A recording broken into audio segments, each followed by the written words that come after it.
That's what I could do. I figured We it need, out. to get, we need to get this on camera. Let's record this. Thank you. Lord have mercy. Whose man's is this? Whose man's? Turn my camera off.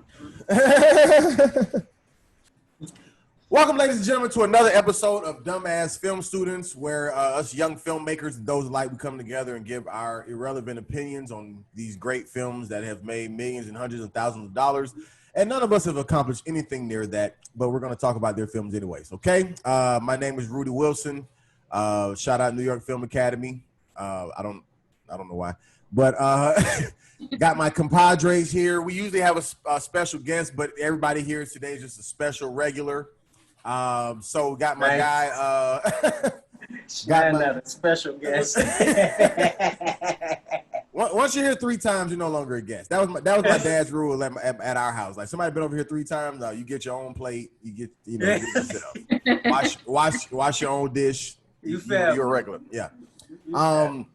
Anyways, my brother from a totally different mother, Mr. Lonnie Cox, was popping. What's up, buddy? Good to be here. Heat Nation, hold your head up. Yep. They were going to lose because they had to give that championship to the Lakers because Kobe died. I hate that. I hate that conspiracy narrative. theory. It's so like whack to me, but yeah, R.I.P. Right. You got it. You died for a reason now, Kobe. Like, it's just, like so obnoxious to his family. Like, here's your trophy. Sorry that your father and husband is dead, but you got a trophy that has nothing to do with you. Right, for sure. Well, the sports analyst himself, Mr. Daryl D.A. Henry. What's up, bro? What's up? We're in the Plus Ultra. You guys don't know what that is, but that's My Hero Academia. It's an anime. You guys should definitely watch it. It's really fun to watch. Wait, so Plus Hero is the name of it, or My Hero Academia, whatever you say? My Hero Academia is the name of it. They're like, if you want to say their slogan or their tag for the school that it's about, it's Go Plus Ultra. So. Plus Ultra. Schneider knows what I'm talking about. Schneider knows what I'm talking about. Plus Ultra sounds like a beer. I'm just to be honest with you. And then our special regular, 3 times she's made it. She's in the family. She's officially a dumbass film student. Miss Shania Henry. She still doesn't change her last name on her Zoom for some reason, but I do it for you. How you doing? I'm good. Glad to have you back. Yeah, it'll be fun. It's gonna be fun. Did everybody have a chance to watch all the movies? Yeah. Great. Well, since we don't, there you go, Shania. Since we don't have any special guests, I think we should just get right into them. This actually, shortens the time a little bit by at least 15 minutes or so. We have, so first of all, shout out to all the filmmakers who made these films. On a serious note, we always give congratulations and you're just due because you got the film made. It made it to the big screen. So the directors, the grips, the dolly grips, the actors, stuntmen, extras, and the mother of all these people who allowed them to be on Earth. Congratulations to you. Now, we're about to shit on your films. All right, here we go. So we got Boomerang, The Devil, All the Time, and Stranger Than Fiction. So let's start with the classic Boomerang. Directed by Reginald Hudlin, Hudlin, starring Eddie Murphy, Robin Givens, Halle Berry, and a host of others. Now, I believe this is all you guys' first time watching this movie, correct? From start to finish, yeah. I've seen it broken up throughout, but I've never watched the entire movie. This is my first time watching from start to finish. I was always a huge Eddie Murphy fan, and for some reason, this one, I remember being a little kid at Blockbuster and about to pick this movie, but I never pulled the trigger on it, and I'm really sad that I didn't. This movie was very interesting to me. It's a classic. It really is. I was like, wow. It's not what I expected it to be. Can we at least vote before you guys start giving your little dumbass opinions? Sure. Huh? All right. No, okay. So here we go. Just on the count of three, real quick, we're going to give it a thumbs up, thumbs down. Everybody here knows the rules. This is just our overall vote, and we'll just rip into it after that. Here we go. Boomerang on the count of three. 1, 2, and 3. Whoa. Whoa. Why are you saying whoa? Jump into this, man. Why don't you like this movie? Did you not understand it? I mean, I understand Shania because Shania. First of all, about the movie the whole time. are you asking me a question or are you answering it for me? I'm asking you why don't you like it? Well, so it's not.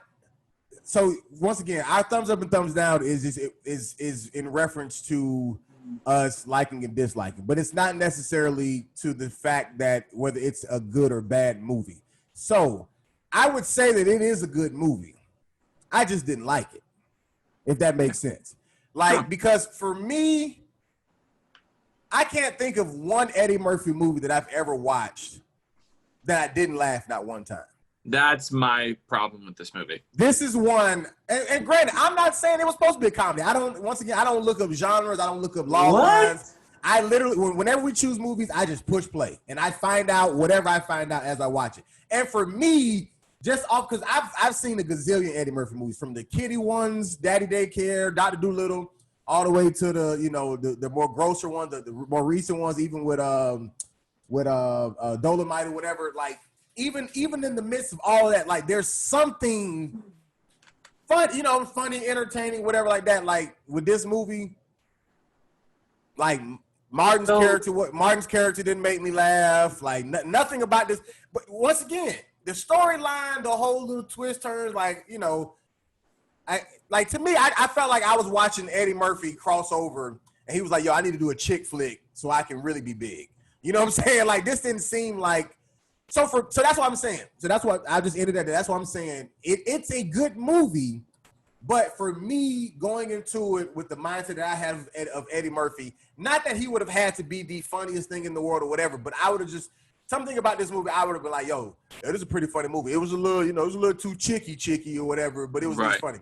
To have literally probably every single one of the most legendary this black stand-up comedians in it. Literally, the only one that was missing is Richard Pryor. But Chris Rock, Martin Lawrence, Eddie Murphy, oh my God, I can't think of his name right now. The friend, David Alan Grier. David Alan Grier, I don't know if you guys know, but David Alan Grier is a legend stand-up comedian. Yeah. Like he's known for his movies and stuff, but he is a legendary stand-up comedian. And to have really only there was one scene in this movie that really made me laugh is when they're at they're shopping for suits, and he did that thing to the white guy that really cracked me up. And also John Witherspoon. Right. That was my favorite scene of the movie was the John Witherspoon Thanksgiving scene. He really stole the show. So the whole moment when he was like, my parents in the bathroom, they fucking, and they came out, that wasn't funny. Oh, it was funny. It wasn't like laugh out loud. Like you have to also understand the mind of a comedian. And I'm not saying this like in a cocky way, but I'm saying even as you as a filmmaker, like you just look at stuff differently. So like for me, when I hear jokes, especially in an old movie, I can see the joke coming a mile away because it's an old joke, because this is an old movie. You know what I'm saying? So for me, it's not really like catching me off guard, like, oh, that was brilliant. It was brilliant when this movie was made, not now. You know what I'm saying? You know what? So for me, I'm just like, yeah, I knew that was gonna be the punchline. You know what I'm saying? So what's next? There's a reason that this movie is not one of Eddie Murphy's famous movies. It's not Coming to America or Trading Places and that's what I was trying to tell DA when we was going to Walmart. He was like, man, Boomerang, it's the biggest. I'm like, but it ain't like. First of all, I didn't make that goddamn face. All I was saying is that it is a classic and that you should have seen it a long time ago. I will agree with. Holly Berry, Robin Gibbons.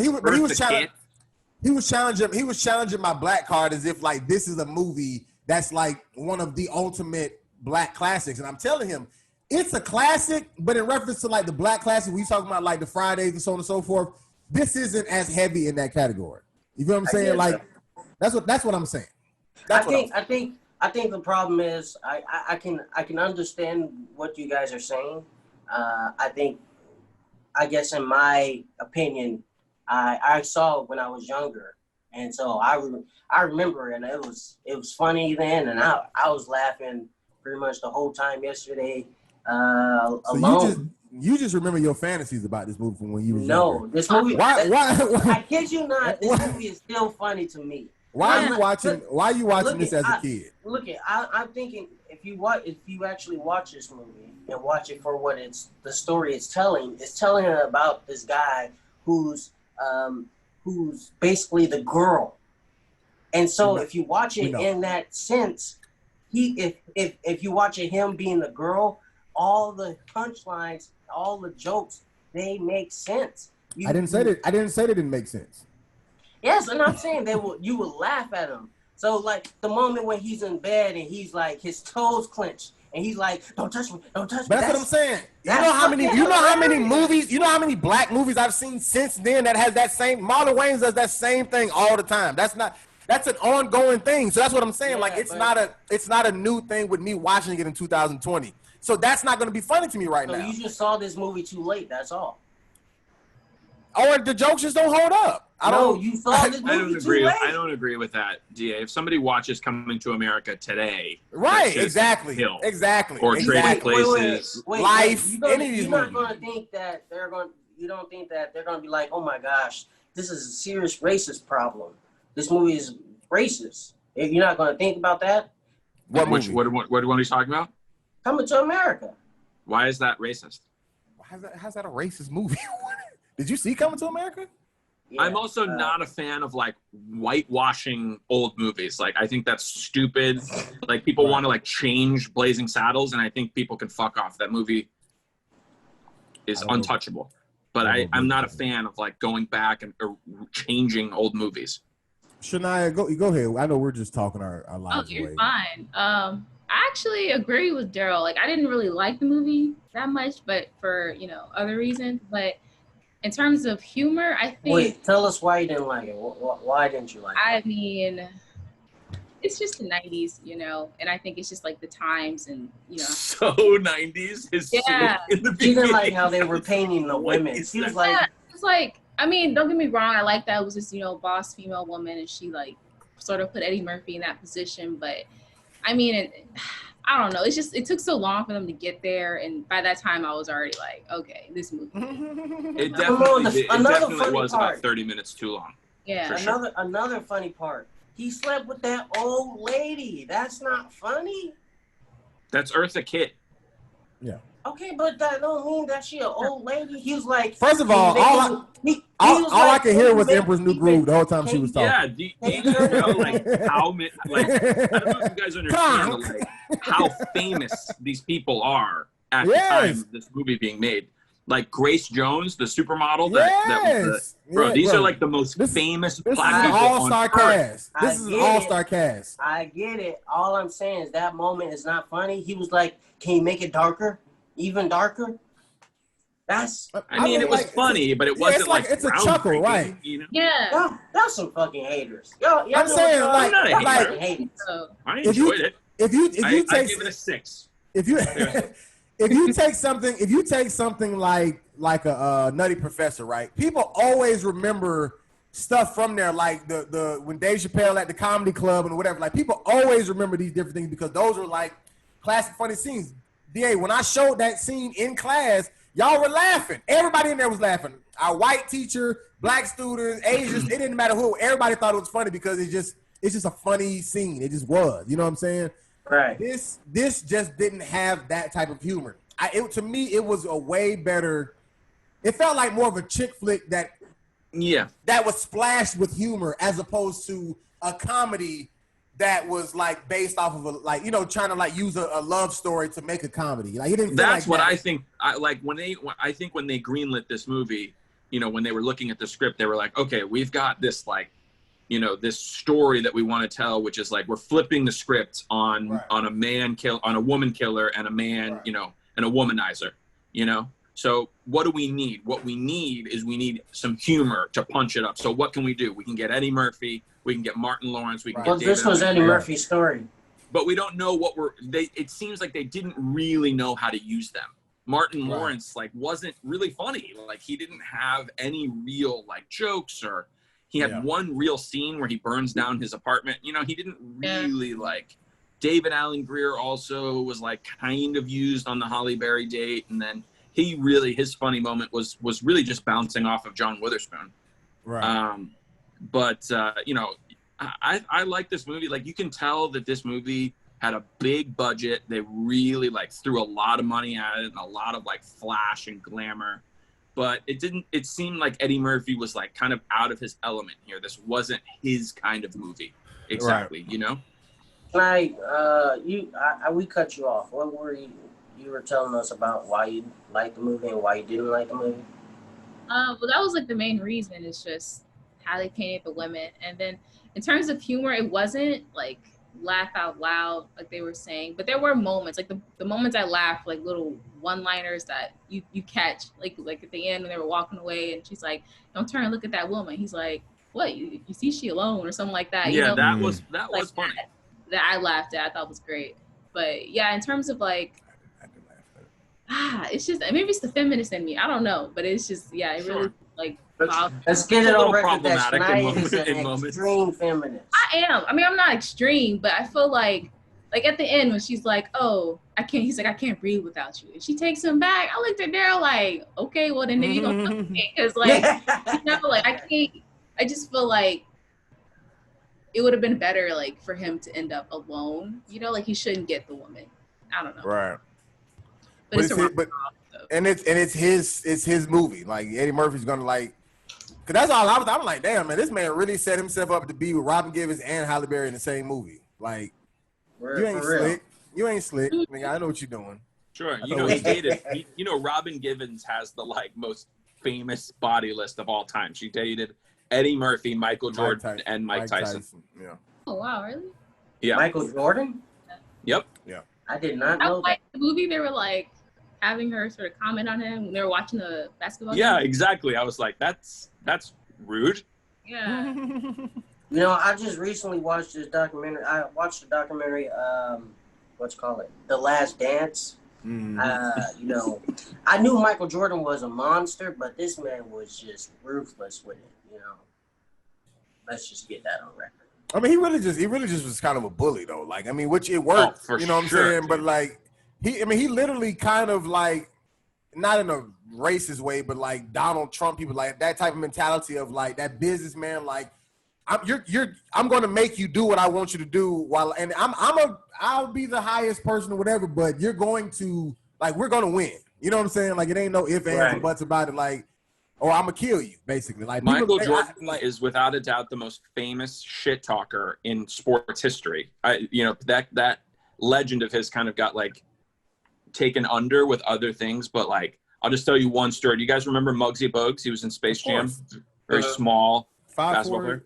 Mm-hmm. Yeah, exactly. He was playing against him in the Eastern Conference Finals, and Muggsy Bogues was coming up to shoot a shot, and Michael Jordan leans into him. He's defending him, and he leans in and he goes, "Shoot it, you fucking midget." Oh, wow. And Muggsy Bogues lost his shot. That was the end of his career. He never got his confidence back after that. Damn. Wow. Yeah, Hey, Michael Jordan was ruthless. I just want to point out, this is why I gave this movie a thumbs down, because we've transitioned to something totally different. We're not even talking about this movie it's you know, it was enjoyable, but ultimately we're not even talking about this movie anymore.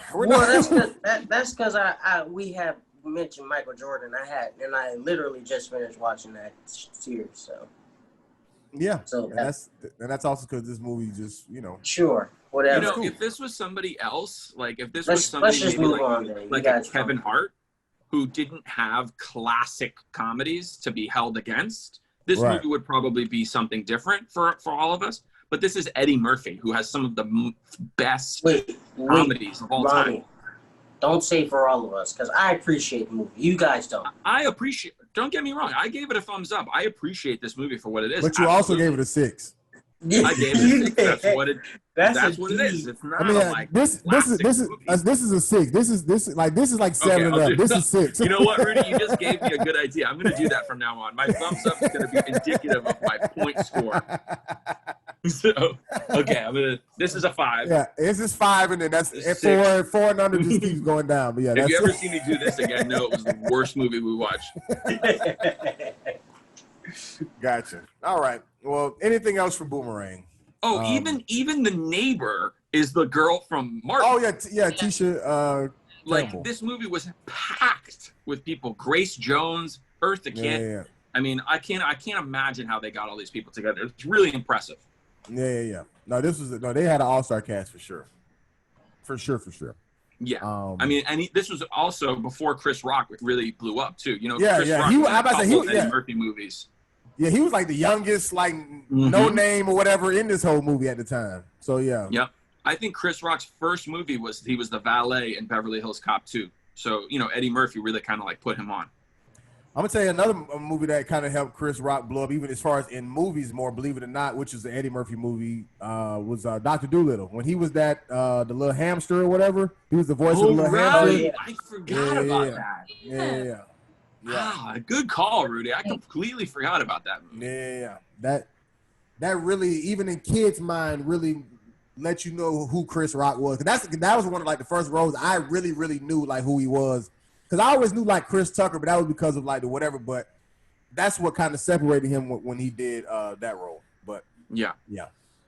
Anyways, all right, cool. So Boomerang, shout out to Boomerang, still a classic. I think we all agree everybody likes it, but I just couldn't give it a thumbs up because I was disappointed. I'm not gonna lie to you. Like I was expecting just a little bit more of an Eddie Murphy movie, and this was way more Halle Berry movie, I guess, or Robin Givens. Somebody. Yes. So plus Ultra. Anyway. All right. I actually liked the like dressed down Halle Berry. She was like so you can really see how beautiful she was. You know, she still had the big eyebrows. Nobody had she hadn't done her eyebrows yet. She wasn't overly made up or dressed up, and it's just so incredibly beautiful. You want me to tell you the first movie I fell in love with Halle Berry as a child? When she was in the Flintstones. Oh yeah. When she was Mr. Slow, whoever the guy was, the evil dude. She was like his little boss or whatever. I remember not even really realizing who she was when I was a kid, and I was just like, yo, this woman's fine. I didn't realize that was her, but I guess the one I fell in love with her really with was Catwoman. Sad. She did look good in Catwoman, even though Catwoman was trash. The worst. Yeah, she did look good as Catwoman though. All right. Anyways, so let's move right along. I want to talk about The Devil All the Time. This is actually the most recent one that I watched. Out of the 3, director Antonio Campos. I don't know how you play. Campos. Starring. There you go. Starring Tom Holland, Robert Pattinson, a host of other people. So this is a pretty solidified cast, low key. Yeah, man, Devil All the Time. So let's do the quick votes real quick, and then we'll get into it. On the count of 3, 1, 2, and 3. Wow, you gave the score already? Yeah, I'm trying it out. I'm experimenting. Oh, what was your vote, Daryl? I didn't see. I didn't. I gave a thumbs up. Thumbs up. Okay, and then Shania, you had like a 6. That was 6 o'clock. I felt your 6. Yeah. You go first, Shania. What you think? Well, I chose this movie. I wanted to see it. It's Tom Holland, and I didn't necessarily. This just came out, right? Like it just. Yeah. Okay. But I just thought it was depressing, low key. Like it was just, like just so dark. And it was a good story. I guess it's like adapted from a book or something, but it was a little bit too dark for me, and I didn't like how they. God. Yeah, I just didn't like how they. It was just I just. Couldn't. It never let up. Yeah. Too much at some points, It's like the only relief we get at the end is when he gets away alive. But it's like you put us through this whole movie, of this guy just eating shit, But see, that's what the movie was about. It's literally in the beginning that the narrator was like, this person felt like the devil was with them all the time because of all this bad happening to them. But let me. This is how I know I'm low key a fucked up person. I'm not gonna lie to you. Because the reason why I enjoyed this movie so much, it was low key comical to me because of the fact of like the stuff that I was seeing, especially with the church stuff. Like my mind was blown that they were really showing this in a movie, and this shit is so true. You know what I'm saying? Like I literally know people personally whose minds are gone behind what a preacher or somebody is saying. You know what I'm saying? And me listening to the way that, first of all, Robert Pattinson acted his ass off. Okay. That was this movie was really acted so well. Listen to me. I only knew it was him because I just know his face. Like nothing about him gave off any vibes that I've normally got from any other movie. But like the way that he was just like finessing and just talking in circles and using scripture, whatever like that, to like sleep with the girls, whatever like that. Like that shit is true. Now where my mind is blown is because I've only grown up in black churches. So like the fact that this is happening in white churches as well, like I'm like, wow, like okay. And then it's a small town, so like it's like even more like on some crazy white people shit. You know what I'm saying? Like, and it's like because literally all this stuff is like connected in like West Virginia, Ohio, like, you know, it's like this little small thing that and I feel like they're really like telling a story of like how things really go on here. And to me, I was just really, I don't know, like none of the dark stuff really got to me because like I wasn't really taking the dark stuff for like what it was. I wasn't really wrapped up into it emotionally. For me, I was just really interested in like how this whole story was coming together, and then they picked up this hitchhiker, and, you know, they become him. Like because I knew that they were trying to piece something all together. And I will say, I'm almost done. I will say, this movie needed a narrator because it was a lot going on. I will say that it was almost way too much going on. You jump in here 7 years earlier, flashback, blah blah blah. Like there was a lot of pieces to keep together. So like the narrator, kind of, you know, like him talking kind of helped me, you know, keep like, you know, I guess a good pace of it. But like to me, like it was definitely a lot of dark shit in reference to a lot of people, you know, but the suicides, people dying, so on and so forth. But to me, I think everything outside of the deaths that was connecting all of this stuff was just very, very intriguing to me. You know, I don't know why. Like I just was really, really intrigued by how all of this was like not only coming together, but also the depths that the writers or whoever was willing to go. Like, you know what I'm saying? Like in this movie. I'm sorry, Dan, this is one last thing. I thought it was shot very well as well. I thought even the costume, everything, like I thought this movie looked very, very good. Go ahead, I'm done. I was just gonna say, like, I definitely agree. As I was sitting here watching it, I'm like, and it's all timed together at the end. I'm like, damn, this is great. And I'm looking over at Shania. I'm like, Shania, you get it now? Do you like it now, yo? Y'all need to start watching them separate. Y'all feeding off each other. There was a moment when he got in the car with the hitchhiker. I'm like, I had to Google it. I'm like, I need to know what happened. Wait. Before she goes any further, she has a problem of not being able to wait until the end of anything. So she will Google the ending of a movie, a series, whatever the case may be, and then she'll watch it. This movie was a little long. No, This movie was a little long too, though. This movie was a little long. Yeah, she just doesn't like the anticipation. That's no, I get it. But I'm saying, if I should remain invested in this movie, something's gonna happen. Wait, for one, he literally luck shot his way to life, because like he literally shot everybody and fell back and they were hit. Boom! That's how he killed everybody. Like he didn't know nobody was shot for sure. And that bothered me too. Like, and I understand, you know, that was the one moment it lit up, but it's like if the devil's following you all your life and you have this string of luck at the end, it's like it just felt weird, you know, like back to back to back, he's catching all these breaks after, you know, hour and a half of shit falling on him. I don't know. It just felt. Wait, so y'all were sad on the part when when the crazy preacher who got bit by the spider. He was such an idiot. But I'm saying the crazy preacher got bit by the spider, and then like he killed his wife and really thought he could resurrect her. Like y'all that was funny. I was laughing. I was like, yo, this movie is out of control. Like, yo, only laugh because he was like, all right, God, you know. It's time. I'm like, yo, what are you thinking? But the thing about it is these people really exist. You know what I'm saying? Like, really, like, yo, I don't want to take the spiders wasn't enough faith because I got bit. So let me go to the next level. Sir, you don't live in the Bible days, okay, sir? This is not a sacrifice your son. God gonna provide. He didn't tell you that. You know what I'm saying? Like you just out here wilding. You're crazy, He's just sir. thinking upon himself. Right, you're crazy. That's it. I would say that was my only problem with this movie is how they painted Christians, because you know people get their information. Some people get their information from movies, and the fact that they think some Christians that they painted Christians like this, and so now people who ever see this think this is exactly how Christians are. I think that was a little bad. But somebody could say the same thing now. This is how all white people are. You know what I'm saying? Like somebody who sees that's not the truth.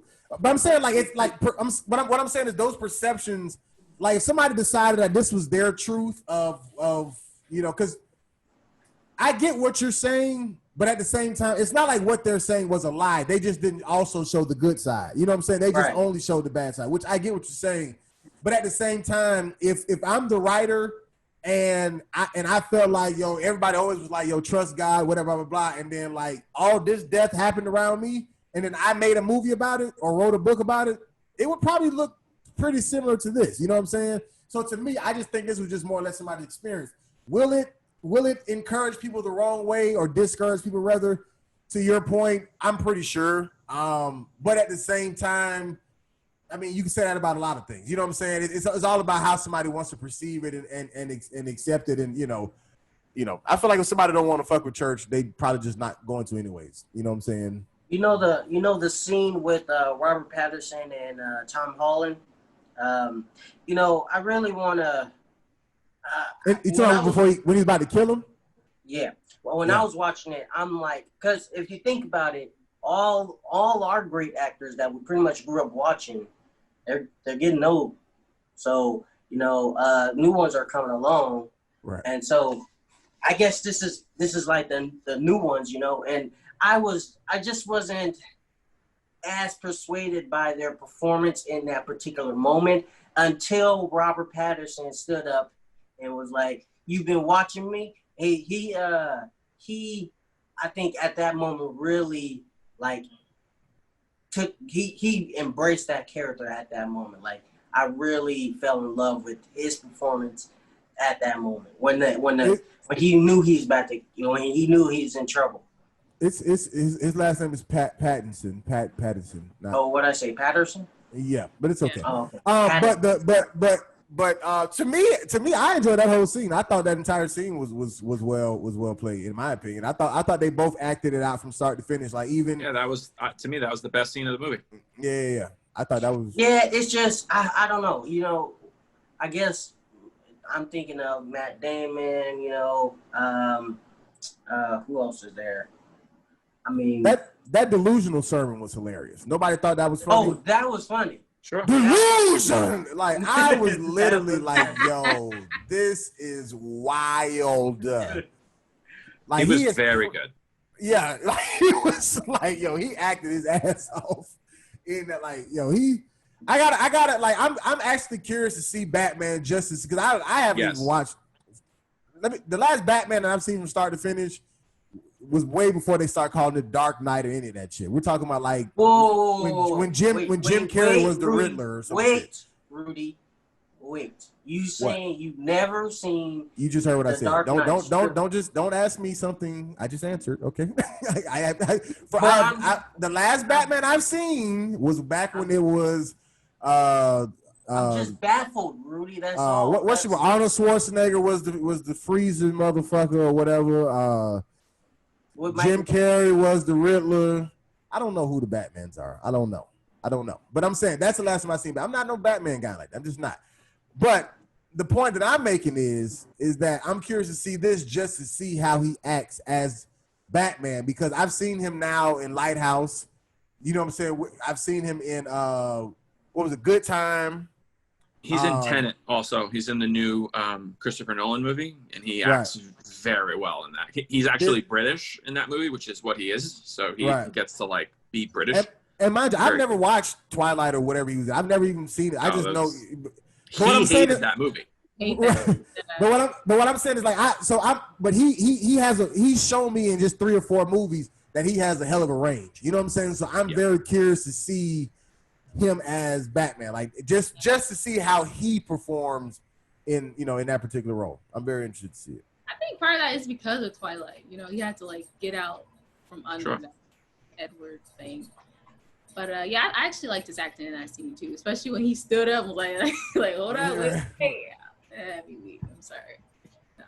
I thought that was a good choice for them to show how, because when they were showing following the girl on the bike, getting the car, whatever like that, like when they showed all that, that felt like we were spying, but they never actually showed him. I thought that was a very good choice. You know what I'm saying? Right. Whether it was done on set or in post or whatever, I thought that was a good choice to not ever show him, but to give us the whole feel or whatever like that. Yeah. And I want to say the one predictable part about this movie, I already knew that girl was gonna accidentally kill herself. She was gonna try to change her mind and then slip on the bucket and hang herself. I knew that was gonna happen.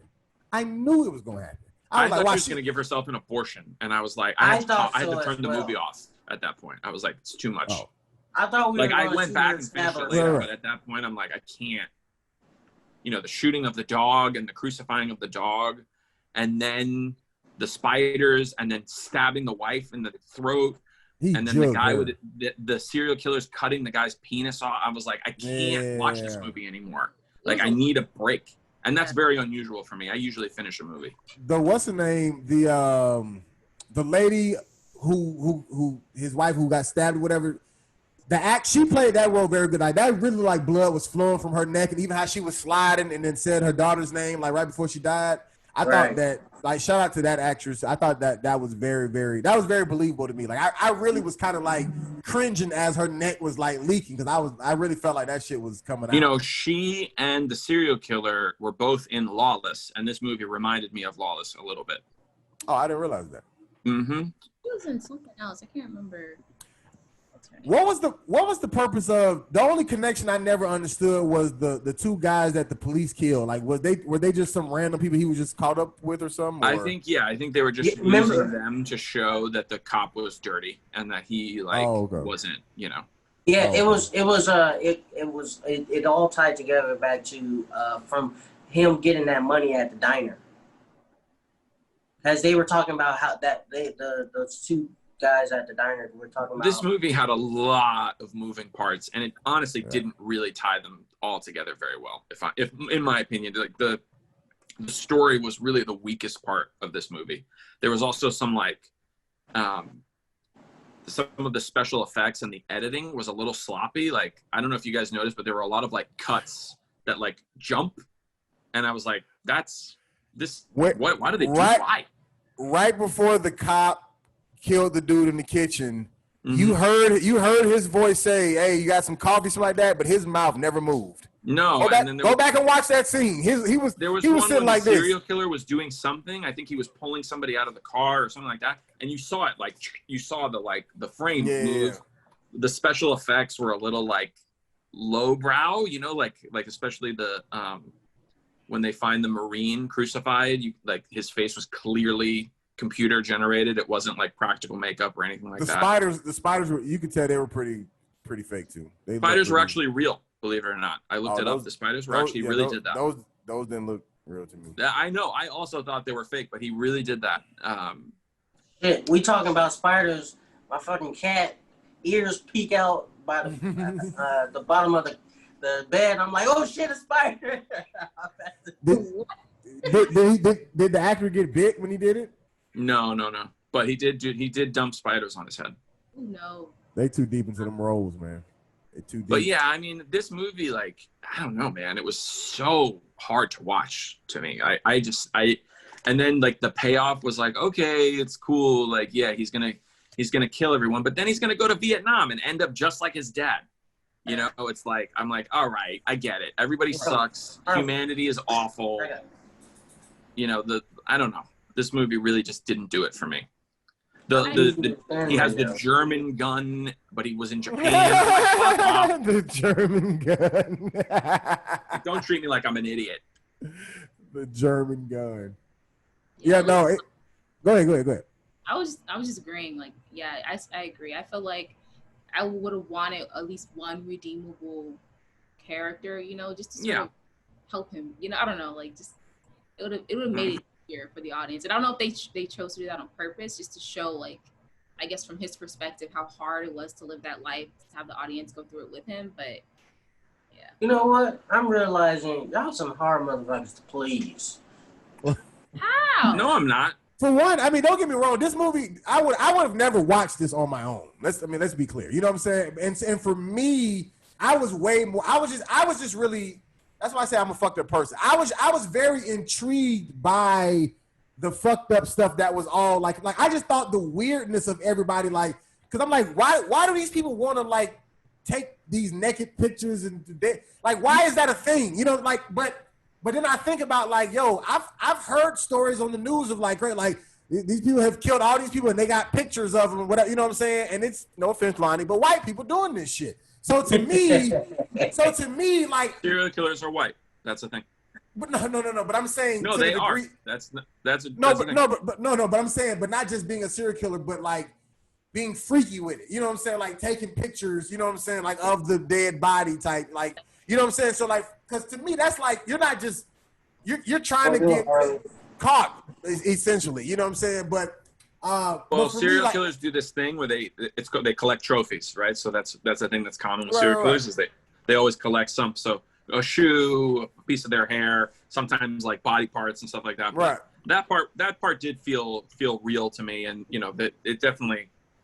But it was just like, God damn, it was a hard movie. No, that's what I'm saying. It was a lot of dog shit. And that's why I think, because I wasn't really that invested in, you know, like in like the deaths, because there was enough deaths for this to be like a horror film. But to me, like, I wasn't like some of the people who died, like, I wasn't like necessarily rooting for them in the first place type shit. You know what I'm saying? So like when they kind of died, I was like, damn, man, he done lost somebody else. You know what I'm saying? It was just like, it was fucked up to the character, but it was never like, oh man, I didn't want to see her go. You know what I'm saying? Like, I never felt like that. So for me, well, yeah, right. Like, I think this movie tried to be the movie Seven a little bit. You guys remember that movie? Did you ever see that with Brad Pitt? You know, like the stylish serial killer type film. I don't think so. I disagree with you there, Lonnie. I would have to disagree. Well, at the beginning of the movie, when the guy was crucified but he was still alive, that was definitely an homage to Seven. But you know, it tried this, like, I don't know. It just never. I don't ever think it really ever found its footing. It didn't. It wanted to be a couple different things at once. It wanted to be like a lawless type movie where they're showing the life of the 1950s in this part of the country and what it's like to. And then they also wanted to talk about what church is like and the hypocrisy of Christianity and these pious people. And then, you know, it was a lot of movies. And then at one point it wanted to be like a war film and what happens to men when they come home from war. And it also wanted to be a serial killer film. It was like 8 movies kind of mashed into one that never really came alive for me. Yeah. I will say, like, when I watched the trailer, I thought it was going to be more of a thriller like type movie, you know, where he has to protect his family from Robert Pattinson's character. Like, I thought it was going to be a war movie of like what happens to guys when they come home from war. That's when I watched the trailer. So yeah, they tricked you both. Yeah, they tricked me into watching this shitty film. I didn't watch the trailer. I mean, just off the title, I definitely thought it was going to be like, I thought it was going to be like a demonic, like, horror film or some shit. You know what I'm saying? So that just goes to show you, we all had different you know, coming into this movie, we all thought, three of us thought it was going to be different things. Right. And DA thought it was going to be good.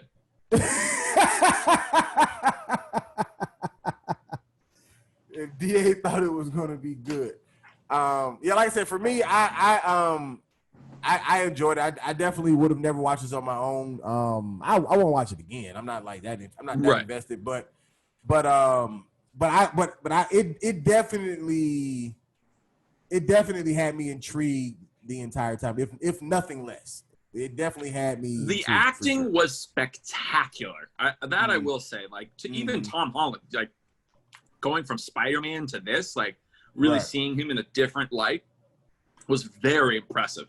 You know, the accent, you know, can any of you imagine doing not only a British accent, but a British redneck accent? Because that's exactly what they're doing. They have to like come to us and then do another layer on top of that accent. It's very impressive and hard to do. For sure. Yeah. And then Robert Pattinson, I mean, that accent of the like backwoods Tennessee, but living in West Virginia, I mean, that was so nuanced, and the movements of a like, you know, a preacher in the time. It's very impressive. As a Jew, scared the shit out of me, you know?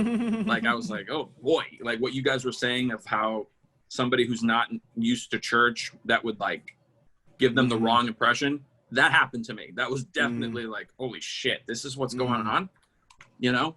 But the movie, the acting was much better than the movie to me. I can see that. And even just going back to the whole church thing, I think it even spoke more to, because like, granted, this can happen to like just say a big mega churches in the middle of a, you know, popular city, whatever like that. But this was speaking more or less to, like you said, like the backwoods church, where like it's way more like, you know, like you can cover it up, you know what I'm saying? Like, and nobody's really trying to like go against the preacher or whatever like that. So like, I mean, he's preaching delusion, like, you know, because he's really making these girls believe like, you know, like we're just spending time with the Lord, you know what I'm saying? And whatever. And their little young hormones are also, you know, kicking or whatever. And he's a young, you know, preacher straight out of seminary school or whatever, you know what I'm saying? So like, it speaks to church, but even to the level of like what can go on back here, where in our little, you know, town that nobody knows about. Like, you know what I'm saying? It's 3 police officers. We all know them. They deacons at the church, you know, whatever. You know what I'm saying? So it's like, you know what I'm saying? They knew what I was doing for years, whatever. So you know, to me, I think it kind of was trying to depict that more than just the church as a whole. But to both of your points, you and DA, it can definitely give somebody the perception of the whole, like, you know, church is the whole thing, whatever. So, nonetheless. I want to Honestly, I think. Oh, go ahead. Go ahead, man. No, go ahead. I just wanted to point out why he put her chicken livers on blast like that in front of the whole church. I ain't gonna lie to you. I low-key thought it was a compliment, so he was dissing him. I thought he was being Right. nice. Yeah, I thought the same thing. I thought exactly what Tom Holland said. He wanted to keep him for himself. I think that was them showing That's us exactly right. that he was a liar. He was using the church as an example to be an excuse to be selfish, and that was the first example of that. And then you see him using the Lord to sleep with young girls. You know, so he was doing exactly that's a good point, DA. Is that you're seeing it. Jesus Christ, Marlon. Jesus, Harley. Jesus. Come on. Jesus Christ. She didn't like that. Right. She didn't. It's like she knows her tail is in the frame too. It's like she knows that she's like, I'm just gonna be here. But I honestly did enjoy the movie. Like I said, if this is my last comment. So like I said, if you pay attention at the beginning, they'll tell you that the main character thought the devil was with him all the time. So that's why all this bad stuff was happening. And I actually think that the devil all the time is a little bit different than that. I think that the devil all the time is that you have this whole movie where people think they're getting messages from God, but they're really getting messages from, it's the devil all the time. It's not God. They're that's from my opinion, was that, you know, especially the guy that murders his wife, and Right. then thinks that she's gonna resurrect. That it's not. She's not. They're not. Nobody's getting messages from God in this movie. The guy killed his dog and put it, which was just so unnecessary. I hated that part of the movie. I was like, what the fuck? Why would you put this on film? You know, that was definitely a part of the book, but leave that shit out of the movie. You know, I think Why? The Last Dance was better than this and Boomerang. No, I'm just kidding. Talk about The Last Dance. It always. No, I mean, this movie definitely was. I mean, it had a lot of just fucked up stuff, but I think it could probably be interpreted either way. The title makes more sense than The Color Purple did in comparison to its movie. Okay, because I still don't know why it was called The Color Purple. Nobody's explained it to me yet. Any of you guys know? I didn't think. Because black people's skins are purple. Gee, you're so racist. I knew it was going to be you, of all people. All right, cool. All right. Last but certainly not least, we got Stranger Than Fiction, directed by Mark Foster, starring Will Ferrell, Emma Thompson, Maggie Gyllenhaal, which I didn't realize, they were siblings. Really? Host of others. Well, I didn't pay that much attention. I'm not going to, say I didn't know. I just didn't I didn't know her name till now. But I knew her face. Like, I've seen her in other stuff. Anyways, so Stranger Than Fiction, we can give our thumbs and then we can get into it. So, count of three. 1, 2, and 3. Okay, I figured as much. I figured everybody would like this one. Shania, we can start with you. You're the Yeah, I actually quiet saw one of it us. before, and I love Will Ferrell. I just think So that, yeah, he's just the best. And it was just a great concept, the idea of someone narrating your life, and that moment where he finds out like he's gonna die, like it's just What? What? What? yeah. How even that? I just thought it was really well done the way they set it up, and it sets it up perfectly for him to be able to change, using that through the lens of her writing the novel, and it was just I don't know, it was great. Yeah. I mean, I picked this movie. This is one of my favorite movies. We were just talking about Eddie Murphy being in a movie that's kind of like out of his element, and I don't think he really showed up in a spectacular way. And then here you have Will Ferrell, which is he is so out of his normal kind of movie and just crushes this movie. He is so good. I couldn't imagine anybody else doing this movie. That's how good of a performance he does. The connection that he builds with Maggie Gyllenhaal, their love story, bringing her flowers and being this stiff IRS tax man. It's that's Will Ferrell, dude. He's supposed to be crazy and hopping all over the place. And oh my God, Dustin Hoffman, Queen Latifah. Queen Latifah's character is so good, and I love this movie. I've seen it 100 times. Lonnie, I do have a question for you because but in previous podcasts, you said that you didn't like a movie because you felt like it was a derivative. Now, I'm asking you this. Do you not feel like this is a derivative? Of what? Of, what is the movie called? It's called, hold on. Why'd you ask this question? You weren't even prepared. To be a terrible lawyer, yeah. You don't think this is a derivative of Delirious. I can't remember the movie off the top of my head. It's Delirious. Delusion. Have you seen Delirious? What is it? Delirious? What's the I don't know that movie. Oh, you never seen? Oh, then never mind. What is it? Tell me the premise of it. So it's pretty much the same thing. Well, it's not the same thing in essence, but it's a movie about a magical typewriter.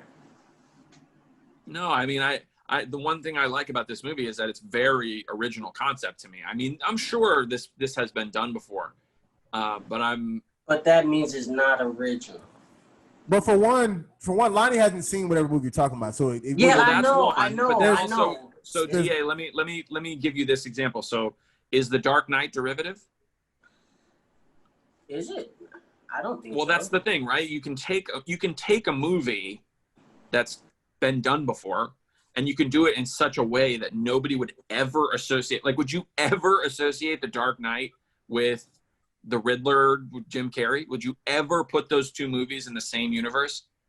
Oh well, I mean, Technically, they are in the same universe. Technically, they are, but would you ever consider them to be a similar kind of movie? But Like no.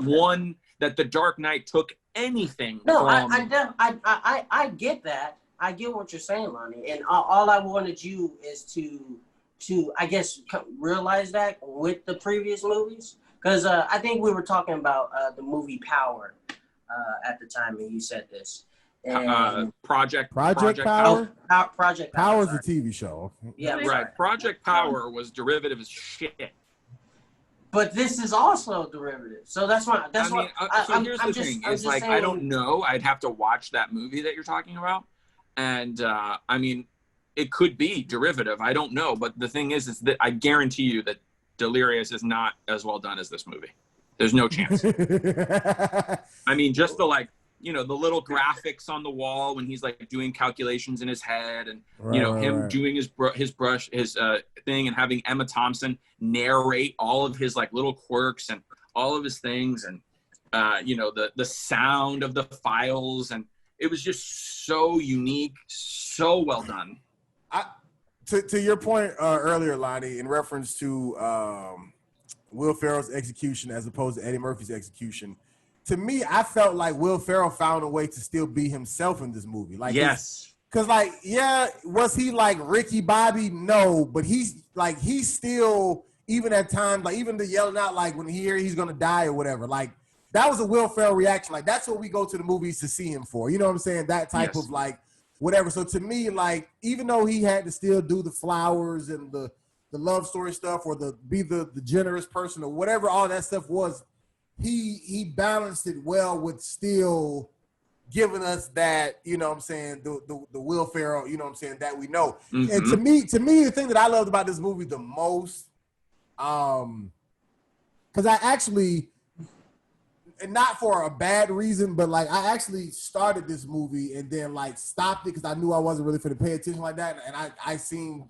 rather quickly, it was a lot going on. And that's mainly because when I first wasn't really paying attention and I seen the scene where Emma Thompson's character, the author, like she has like the flash of her getting in the car accident, the kid ride or whatever like that. And to be clear, I know I kind of talk fast. So she's basically having a vision of her getting into the accident, and then that transitions into her mind of what she can do to the character in her book or whatever. That happens to me a lot. Like I have seen so many realistic things like in my mind, just in the midst of, I don't know if you call it a daydream, wandering off high. I don't know. But like I literally can see, and it'd be so real. I'm not asleep. It's not the middle of the night. This is broad daylight. And then like, and as soon as it's over with, like I'm almost like afraid like that may happen for real. But then immediately I'd be like, oh no, that'd be good, like in a film or whatever. And then I'll write down everything that I just thought about and put it in like character form. So when I've never seen that type of imagery for like a writer's block or whatever in a movie. You know what I'm saying? And so for me, like not that I don't know if the whole world got that, but for me, that one part as far as the whole visions thing, very, very powerful. And another thing. Oh, go ahead. Well, I was just going to say that one of my favorite things about this movie is that this movie talks about the theory of being a creative person, right? Which not a lot of movies touch on. You guys are filmmakers, right? And here we are, we're showing someone's process, right? Yeah. And even going to the fact of Will Ferrell's character, because like a conversation I have with a lot of people is like, what really is free will? You know what I'm saying? Like, are we really just out here making choices, or is what's going to happen like written out? You know what I'm saying? And that's what kind of like Will Ferrell was dealing with, because whatever she wrote was going to happen to him. You feel what I'm saying? Right. And so like, of course he's trying to get back to her, whatever like that. But like the thing about it is, he's trying to get back to her to stop it. But the only reason he's trying to get back to her to stop it is because that's what she wrote. You feel what I'm saying? Like even down to the phone call, when the phone ringing, the phone was only ringing because that's what she was writing. You feel what I'm saying? So there was never a time, if you think about it, that Will Ferrell was ever really making a decision of his own. because even when he was trying to figure out where his voice was coming or whatever like that, all of that was in her book. All of that was her character going through that. And she even wrote for her character to find her. This person who's off the grid. You feel what I'm saying? Yeah. Like, Right. so to me, that was a very, very spiritual mind fuck, if you will. You know what I'm saying? Because it's almost like it's almost kind of like the same like deja vu effect. I mean, I'm talking about the movie, not deja vu that happens, but like in the sense of like, did this, you know, because he was trying to figure out like, did I change something or did this already happen? You know what I'm saying?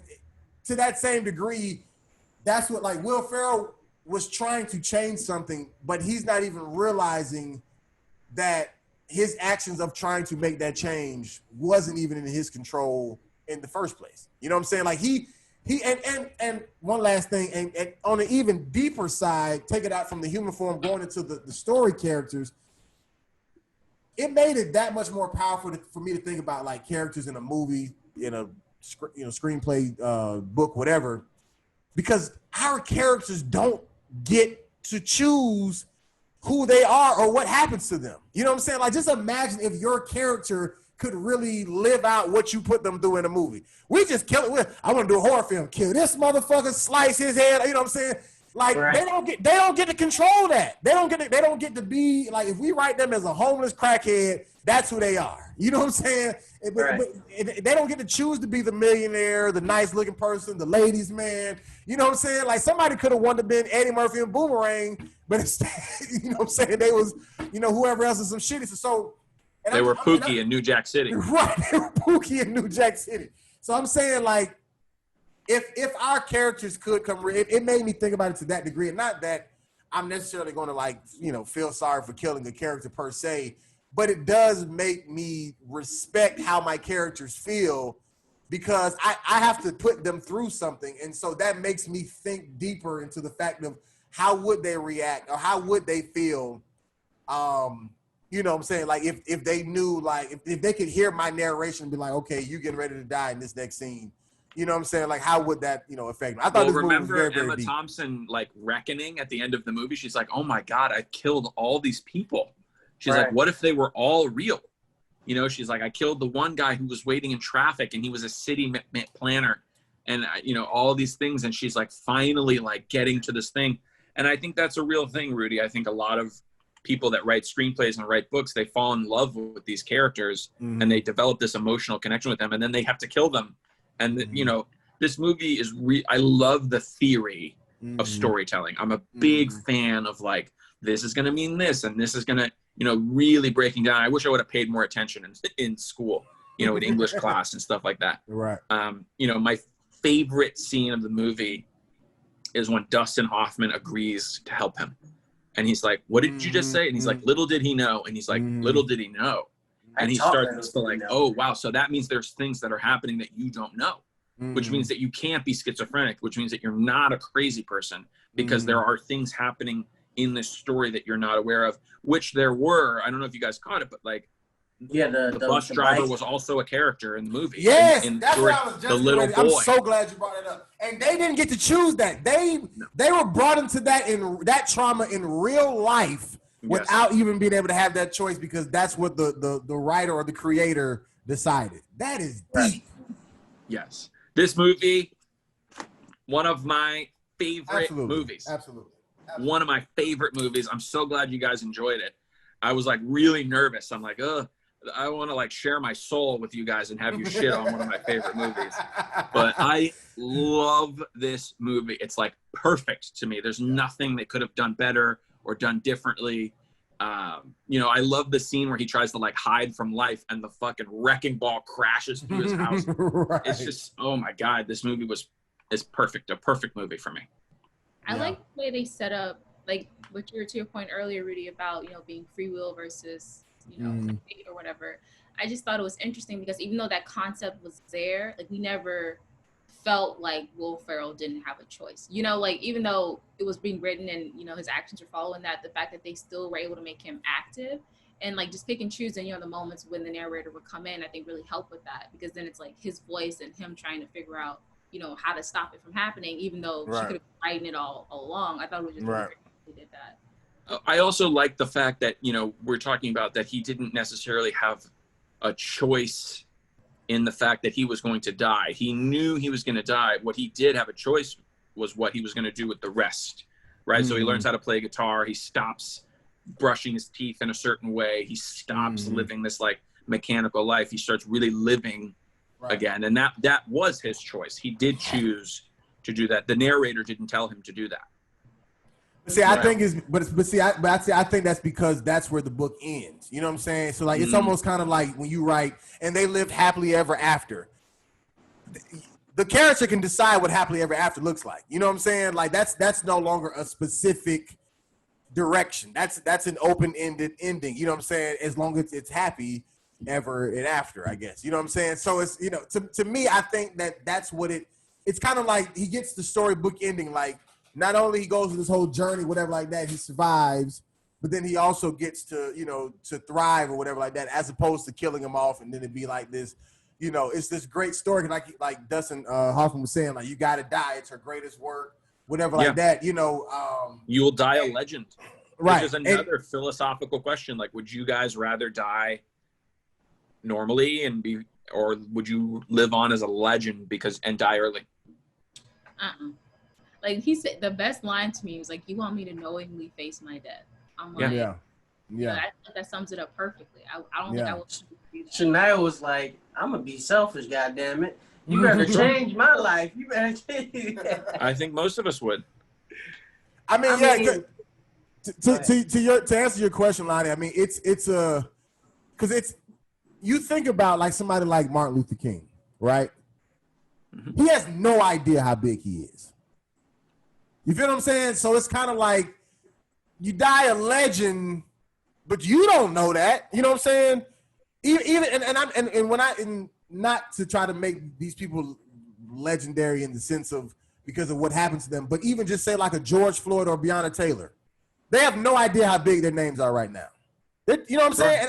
And once again, their situation is different in MLK, but what I'm saying is like that's a very deep question, a hard question to answer, Lonnie, because it's like, yeah, if I was able to leave a legacy like MLK and die, then like, yeah, okay, dying early is not so bad. But at the same time, that takes a level of selflessness because you don't get to read any of it. Maybe it's not about being a legend. Maybe it's that you have, Dustin Hoffman said it. He's like a literary death or a great death, instead of one that's normal. So Rudy, I'll pose a question, which is a little bit more, you would have a little bit better insight on this than probably anybody else here. So let's say you're a soldier, right? And you're in combat and your death might not be a legend, but you might save your friend or something like that. And you're knowingly facing your death. That's what the Medal of Honor is for, right? These guys that knew that they were going to die and did it anyway. Right. But see, even to that still takes a level of selflessness because see, for me, one of the main reasons why I never wanted to go to war when I was in the Army is because I don't want to die for this country. I don't want to. I did not want to die because I went to war fighting for this country. And I'm not talking. And this ain't got nothing to do with getting deep into police brutality. I'm just saying, even before Black Lives Matter was as heavy as it is, nothing about me was like, yo, I fuck with this country. Like, let me sacrifice my life. Now, if I was in a situation where, like, if I was in the Army and I just happened to be around a really, really good group of friends, we best buds, grenade on the ground, I jump on it, whatever like that, I would have made that decision for my friendship. It wouldn't have had shit to do with, but what I'm saying is it wouldn't have had shit to do with if they gave me a Medal of Honor or not or whatever like that. But what I'm saying is, even if I got a Medal of Honor, I still wouldn't know it. So to die early for a cause, whether it's legendary, if it's ever a selfless death, like you had to die like for something to change or whatever, I think most people just end up in that situation. No, but unlike Will Ferrell, he was almost being like asked to know that this is what you have to do. He was almost like Jesus Christ, like, hey, you got to go die on this cross. You know what I'm saying? Like, you know what I'm saying? So right. That's exactly what it is, really. I think that's exactly right. So what they're trying to do.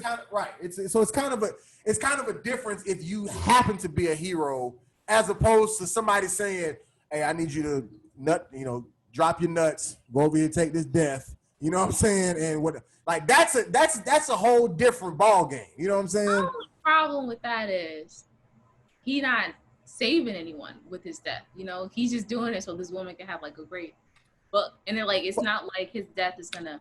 I don't think. Well, it's, I think I her don't think career. it's just I think it was for her career, though. I think it was because remember she even said at the end she was good with good enough or something like that. Like I think that's why something about her being in hiding. Like I think it has something to do with her career because even like the interview or whatever he was talking about, he was saying it was like 10 years old or whatever. You know what I'm saying that they were watching. So to me, I think that her character was going to maybe define her career. But I also don't think it was just about her. I mean, a great story is not just for the author. It's for everybody that gets to it. It's for everybody that enjoys it. You know, we don't want, The Godfather isn't for Francis Ford Coppola. It's for all of us. It's something that's given to the world. I just feel like if they disclose the fact that, a man died so you can have this book. Like if it was my choice to have this great literary piece or to save a man's life, like I feel like that's a no-brainer. You know, like the greatest literary piece isn't equivalent to a man's life. That's my So then we have the opposite end of that philosophical question, right? We've got the philosophical question for him, which is like, are you willing to die for this great death, for this great cause? And then her, are you willing to kill this man to tell the best story ever told? Right. Yeah. What a movie. Right. With Will Ferrell in it, with Anchorman. With Anchorman. Asking these kind of questions. Elf. Step Brothers. What Jackie Moon. Oh God, my favorite. That's my favorite Will Ferrell movie. Semi-Pro. It don't get enough credit. Does not get enough credit. Semi-Pro is so hilarious. Dude, hilarious. I watched Semi-Pro 3 times in the theater. Yeah. It's on one of these streaming services right now. Like what? Like I think it's on Netflix. Netflix. Okay, yeah. I mean, I have it on Blu-ray. I've seen Semi-Pro 100 times, and that's not an exaggeration. I've loved that movie. No, Semi-Pro is lit. Movie, the Downhill. Have you guys seen that movie? No, I haven't seen it yet. I heard it wasn't that good. The premise was better than what the actual movie was, but I mean, Will Ferrell. So picturing like Will Ferrell in that role is probably like the funniest part. The funniest moment was the inciting incident when the whole story takes off. So you imagine Will Ferrell leaving his family because they're about to get crushed by snow. Right. Avalanche. Yeah, you would think that Will Ferrell and Julia Louis-Dreyfus would be, make a great movie, but sometimes it just doesn't work out, like Boomerang. Yeah, like Boomerang. I think because they didn't highlight, the humor of that. Because it's not only they almost get crushed, but then they don't, and then they have to live with the fact that their dad left them there to die. Like, right. Like there's so many possibilities with that. They didn't really. Did you guys ever see Casa de Mi Padre? No. Where the whole movie we speak in Spanish? Yes. I have ridiculous. Seen that. I have seen that. Yeah, I have seen that. No, yeah, Will Ferrell, he's kind of like an Adam Sandler. Like they're going to put out movies. You know what I'm saying? Yeah. Like no matter how big of a whatever, they gonna drop movies for sure. They gonna drop movies. But what I was gonna say real quick about Semi-Pro, to me, I think one of the funniest scenes, or not even say scene, but just parts that just always tickles me is when he was trying to stop Vakitis, whatever his name was, from scoring that point. And then when he scores it, he's like, "We don't even got corn dogs." Like corn dogs, Jackie. For all these people. For all these people. I thought you were gonna say the part where he was about to throw up. Well, he tried to force it. Yeah. That part was funny. But that corn, I don't know why that corn dog thing just tickled me so bad. Yeah, no, like, that corn dog shit is funny. And then also I like the part when he's like, if you guys see a possum, try to kill it. Right. Not a pet. No, silly movies like that are always funny to me. Even like So Waterboy is always like Waterboy is like one of my favorite classics. Like just that goofy like swamp, just silliness. Like you know what I'm saying? They have an identity. Movies like that, they really have a voice and a thing. Right. And it's so funny how I'm gonna get off of it, but how they're telling the story of like how the ABA and NBA, you know what I'm saying? Like the how it joined, like the Spurs and all that was the first teams. Like this is it's low key telling a true story. You know what I'm saying? But just in its own little like goofy right or whatever. So yeah, no. Shout out to Will Ferrell, man. He's so good. He's one of my favorites. Yeah. He pretty much knocks him out the park every time. All right, cool. Any more comment? Any last things for Boomerang, The Devil All the Time, or Stranger Than Fiction? I think we had a great bunch this time. Great bundle. Great good bunch. movies. All right, cool.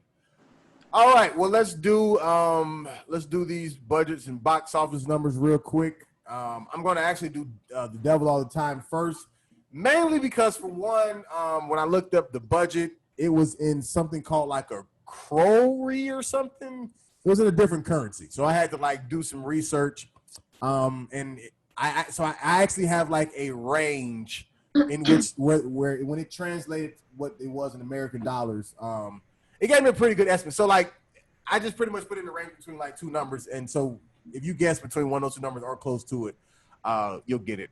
And then in reference to the box office, it came out Netflix, so I just have the Rotten Tomato scores for that.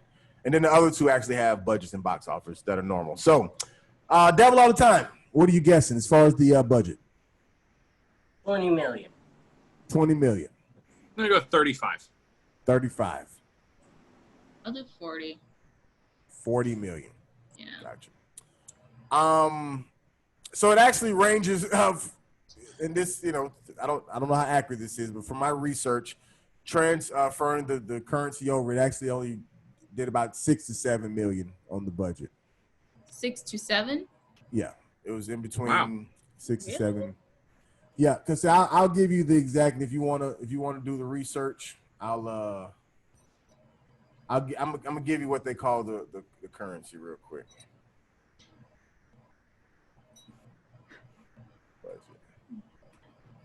So what it says is Tom Holland had to. It says around 500 to 600, and the word is spelled CRORES. Crows, whatever. But either way, when I looked up what 500 is and when I looked up what 600 is, it put me. One was like 6 million and some change. One was like 7 million and some change. So I just said in between $6 to $7 million. That's what they have on the internet. If there's some correction later on, then we'll go. Yeah, from that there. does not. I don't know if they could do that. That seems like a lot of like costumes and cars and just the budget of the salaries would be more than that. Yeah. Yeah, but wait, if you have to actually not actually question that, but actually think about it, because Tom Holland isn't that big yet. He only really has done Spider-Man. Marvel. Bro. Yeah, but he's only Robert really Pattinson. done that. No, Robert they're getting Pattinson, millions of dollars for this movie for sure. I mean, if Netflix is giving Charlize Theron $25-30 million for the old guard, they're going to give them. Netflix has money. They spend money on their productions. But this wasn't. Maybe Netflix didn't produce this film. Netflix just bought it. Could I don't be. know. They might have bought it like because of the pandemic or something. I don't know. Either way, okay.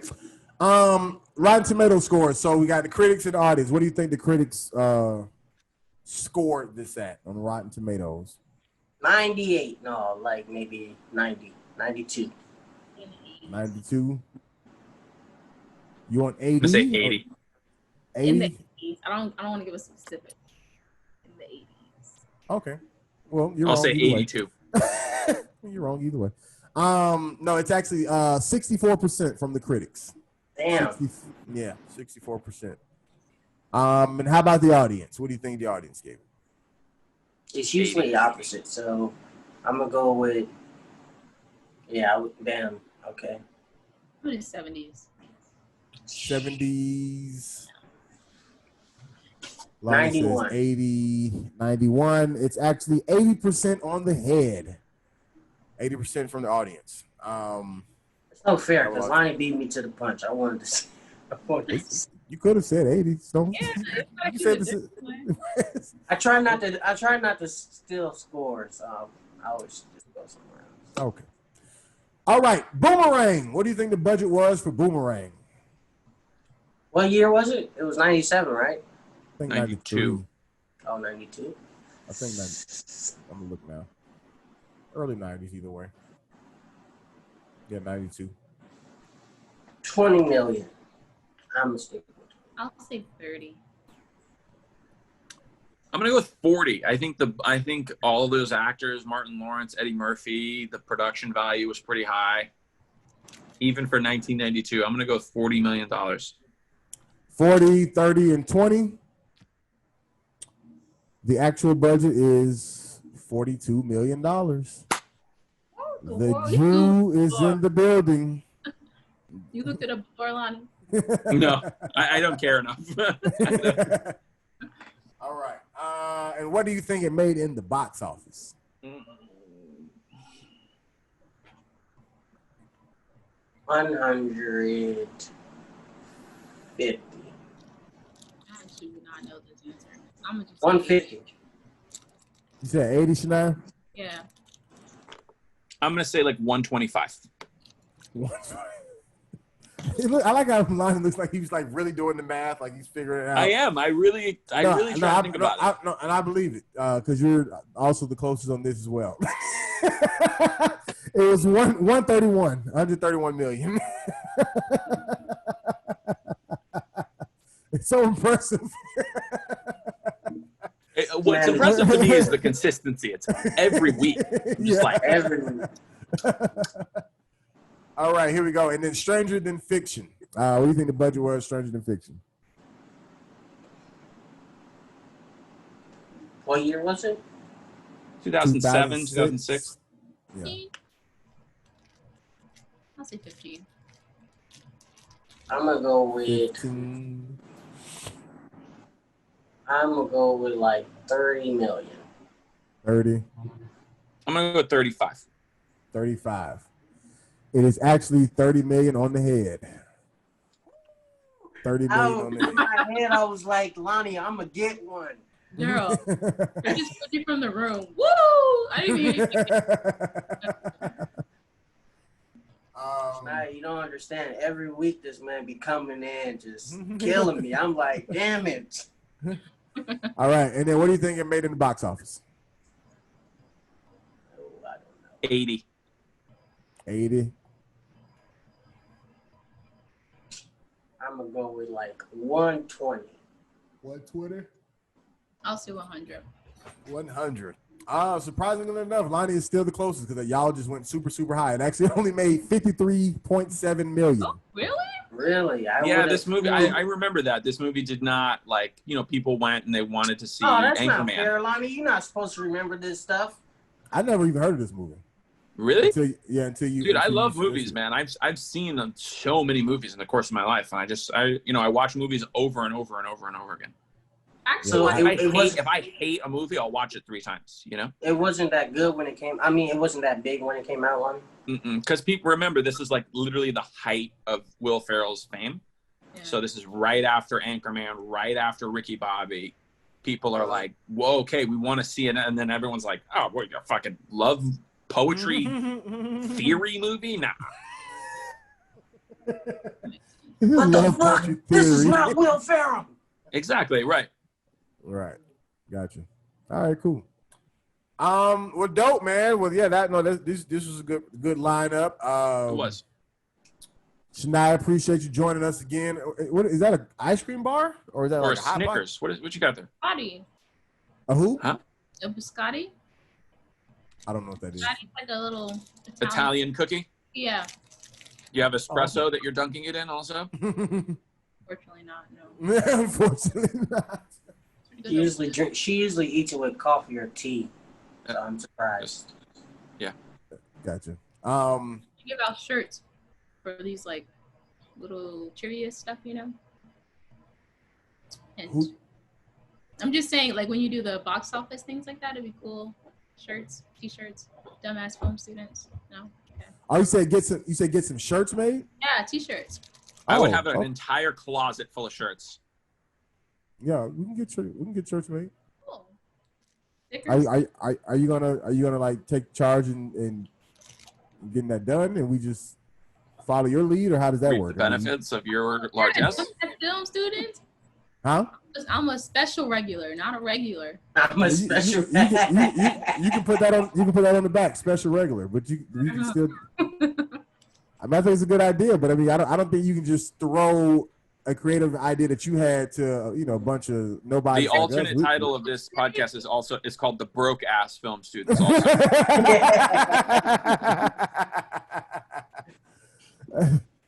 Also. Okay, well, we can talk about it more off camera. Do you got anything? Well, I'll come to you last night since you're eating your German cookie. What'd you say it was? Italian cookie? Something. Anyway. Yeah. Okay, Thai cookie, whatever it was. All right. DA, talk to us. What you got, man? Redlands. Redlands still in the works. Trying to reach out to actors now, as you know, because I talked about it all in class. Yeah, man. Follow me on Instagram, D_A_Henry. And you can follow me. You can go connect with me on Facebook as well. Even if you're on LinkedIn, I got that now. So whatever you want, I got it. Dripping like water. Dripping like water. All right. That sounds weird. Lonnie Cox. It's on you, sir. I have my first comedy show in 7 months tomorrow. So I'm back on stage. All right. That'll be fun. Where at? Hopefully. CNI in Fort Lauderdale. Gotcha. Featuring for Ridiculous. So that'll be cool. Gotcha. You don't have your sign? I was about to say you don't got your Of course, I'm always prepared. I stay ready. I don't have to get ready. Gotcha. Cox Comedy. How long is your set that's coming up? How long I have no idea. Maybe I'm thinking like probably 7 minutes. It's a feature spot. Gotcha. Dope. I'm gonna try a bunch of new material. I've only been on stage once before this, so we'll see how it goes. Yeah. Good bomb waiting to happen. No, I'm just kidding. Mm-hmm. All right. You should get a record and like maybe show us a clip or something next time. No. Not this. Not this. Yeah, no. No. If it happens to go good, we just have to hear about it. It's word of mouth. Right. You can't. Yeah. Well, I have another show on Thursday after that, so one of the other I'm expecting to totally bomb. So we'll see. We'll see what happens. How is that gonna be with COVID and everything? Do you guys have to wear masks or like? Yeah. So basically, we're not gonna like be inside until it's time to go on stage. So we'll wait. I'm gonna like wait in my car, I guess, basically, and then I'll just go and do my set. And I'm not really planning to hang out really at all, which is a bummer because I like to see comics, and that's how me and Rudy became friends. But I'm gonna be very cautious. I'm actually surprised. Florida. I thought they didn't really care about masks. They don't, but I do. So it's a little tricky. And they actually open back up like in Miami and stuff. Like right. As far as the inside, you just have to wear like the mask, but you can go sit down inside or whatever. Right. It's a whole thing now. So it's gonna get bad again. We're gonna have another spike soon for sure. We're coming back inside, but we'll see. Right. It's kind of like that here, because I mean we go to some restaurants and you can go inside and eat. But masks are like required here, like yeah. Go anywhere without it really, and it's a lot of outdoor seating now too. Right. All right, Shania, you got anything you want to promote? Let us know about. Follow me on Instagram at least Catherine. Still a lot of work in development. Hopefully, Daryl and I will finally sit down and film these series. And yeah, just look forward to that. I'm thinking about making a reality show. That's what's about to happen. I'm about to make a reality. Oh, okay. About what? That's what? What? About what? You don't need to know all that. It's the anticipation, the excitement, reality show. Oh, whoa. Anyways, RudyComedy.com. Dumbass Film Students every single Thursday. We post on the No Life Boys Production YouTube channel. That is NOLIFEBOYZZZ Productions. Edited by Mr. Daryl Henry himself. And that's pretty much it, man. We're going to be back next week with a special guest, 3 more movies, and some shit to talk about them. Thank you for joining us. Plus Ultra. Plus Ultra.